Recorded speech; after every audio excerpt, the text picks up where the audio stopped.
तो यहाँ पे आप देख सकते हैं ज़ीरे की कितनी ज़बरदस्त बुनाई हो चुकी है। इसकी आवाज़ से आपको पता चल रहा होगा माशाल्लाह से कितना ज़बरदस्त ये इसकी बुनाई हुई है। और इसको हाथ भी लग रहा है, चेक करते रहना साथ साथ कि कितना ये भून चुका है। ज़ीरा हमारे खानों में सबसे ज़्यादा इस्तेमाल होता है और ज़ीरे में सबसे ज़्यादा मिट्टी पाई जाती है। तो आज मैं इस मिट्टी को साफ़ करने का बेहतरीन तरीका आपके साथ शेयर करने लगी हूँ। इंशाल्लाह ताला आज के बाद आपके ज़ीरे में बिल्कुल मिट्टी नहीं रहेगी। बिस्मिल्लाहिर्रहमानिर्रहीम। अस्सलाम वालेकुम। अल्लाह पाक आप सबको अपनी रहमतों के साए में रखे। यहाँ पे आप देख रहे हैं ज़ीरा, ये थोड़ी देर पहले ही मैं बाज़ार से लेके आई हूँ। और ज़ीरे में बहुत ज़्यादा मिट्टी होती है और हमारे गुर्दों में जो पत्थरी और ये रेत की वजह बनती है सबसे ज़्यादा, क्योंकि हमारे खानों में ज़ीरा इस्तेमाल होता है और ज़ीरे में कसरत से मिट्टी पाई जाती है। तो यहाँ पर अब मैं जो तरीका आपको बताऊँगी वो बहुत आसान सा है। ये जो आटा छानने वाली छाननी है, यहाँ पर आपने ये ले लेनी है। ये तो हर घर में मौजूद होती है। तो इसमें हमने पहले ज़ीरे को डाल देना है ताकि ज़ीरा हमारा बिल्कुल भी ज़ाया ना हो और इसके साथ जो रेत किरक वगैरह होती है सारी इससे नीचे बैठ जाती है। अभी आप देखेंगे पानी का रंग वाइट से कैसे ये चेंज हो गया है। तो ये आज तो कुछ ज़ीरा अच्छे वाला आया। कभी कभी यकीन माने इतना गंदा ज़ीरा आता है कि उसमें मिट्टी की इंतहा होती है, तहें निकलती हैं उसमें से। लेकिन फिर भी इसके साथ ये जितना मर्जी साफ़ हो, इसके साथ मिट्टी ज़रूर होती है।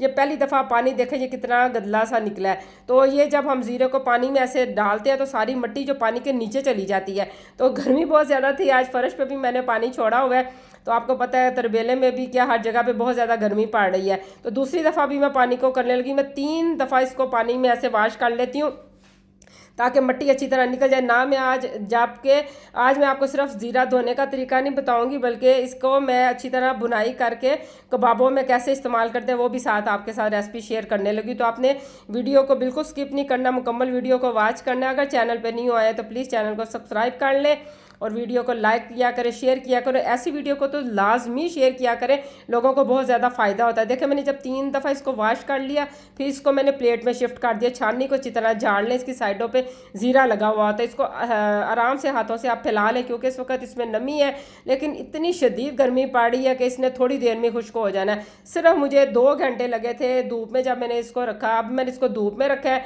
और इसको 2 घंटे बाद मैंने देखा तो ये बिल्कुल वो कड़क हो चुका था। देखें माशाल्लाह से अब इसकी लुक देखें कैसी है।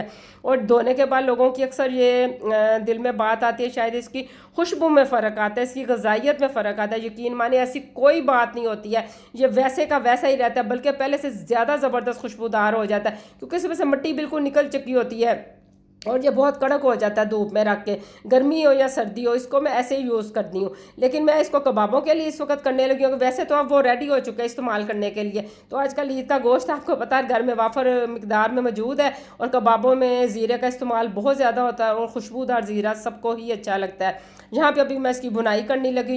ये मैंने ज़ीरा तकरीबन, हाँ, ये 100 रुपये का आज मैंने ये ज़ीरा लिया है। तो मुझे इतना ही चाहिए था। आप जितना भी करना हो यही रेसिपी के मुताबिक आप इसको करते रहें, इसी तरह आप धो लें, कर लें। अगर आप इसको यकीन माने इस तरह बुनाई करके जब आप रख लेंगे, इसको कुछ भी नहीं होगा। जैसे अब आगे बरसात आने वाली है, चीज़ों को कीड़ा लग जाता है, मसालों को क्या सुर्ख मिर्चों में भी वो कीड़ा सा लग जाता है। लेकिन जब आप ज़ीरे को ऐसे बुनाई कर लेंगे, इसमें वो सुसरी वगैरह कुछ भी नहीं लगेगी। आपने इसको अच्छी तरह बुनाई करनी है कि इसमें से वो चटकने की आवाज़ आने लग जाए। आपने घबराना नहीं है, जायके में बिल्कुल फ़र्क नहीं पड़ेगा। और यकीन माने इसकी खुशबू इस वक्त पूरे घर में फैली हुई है। अभी मुझे मेरे बेटे ने अंदर से आवाज़ देके कहा, मामा किस चीज़ की खुशबू आ रही है, क्या बना रही है? मैंने कहा बनाने के लिए मसाला तैयार कर रही हूँ। और यकीन माने ये इतना खुशबूदार अभी ये रेडी हो चुका है। अब इसको मज़ीद अभी मैं आगे आपको बताती हूँ मैंने क्या करना है। चूल्हे को यहाँ पे मैं बंद कर रही हूँ। चूल्हा आप दरमियानी आंच का रखेंगे यहाँ पे। और देखें माशाल्लाह से ये कैसा ज़बरदस्त सी खुशबू वाला हो गया। इसको मैंने 15 से 20 मिनट पंखे के नीचे रखा था कि ठंडा हो जाए। अभी मैंने ये आपको दिखाने के लिए चूल्हे के ऊपर ही प्लेट रख दी है। वो कैमरा यहीं पे सेट हुआ था। तो देखिए अब माशाल्लाह से इसका कलर भी चेंज हो चुका है, क्योंकि इसकी बुनाई हो चुकी है। बजाय कि आप इसको कच्चे ज़ीरे को डालें कबाबों में, आपको वो टेस्ट नहीं मिलेगा जो कि आप बुनाई करके डालेंगे। यहाँ पे मैं एक ही दफ़ा पीस के रख देती हूँ ताकि रोज़ रोज़ मुझे पीसना ना पड़े। इतना टाइम नहीं होता, अकेले ये मैंने सारे काम करने होते हैं। तो इसको मैंने सारा जितना मैं लेके आती हूँ, मुझे ज़रूरत होती है, मैं बुनाई करके रख लेती हूँ, अलहदा से भी रख लेती हूँ हर तरह। तो ज़ीरा तो होता ही बहुत ज़्यादा इस्तेमाल है ना। यहाँ पे मैंने इसको पीस लिया। तो आज की वीडियो मुझे लगता है आपको बहुत अच्छी लगी होगी, क्योंकि मैंने इसमें आपको ना कि सिर्फ धोने का तरीका बताया, कबाबों में और मुख्तलिफ़ चीज़ों में इस्तेमाल करने का। सब्ज़ी में भी आप भुना हुआ ज़ीरा डाल के देखें और इसका टेस्ट देखें फिर कैसा बढ़ जाता है। इवन कि आप खाली आलू भी बनाएंगे ना, उसके साथ भी इंशाल्लाह आपको इस ज़ीरे के बहुत मज़ा आने वाला है। यहाँ पे अब मैंने इसको जार में डाल दिया है। ये 100 रुपये का सिर्फ ज़ीरा, देखें देखें माशा मेरे तो काफ़ी दिन गुजर जाने हैं। तो इंशाल्लाह ताला फिर अगली वीडियो में इसी तरह की कोई कोशिश करूँगी, अच्छी सी वीडियो आपके साथ शेयर करूँ।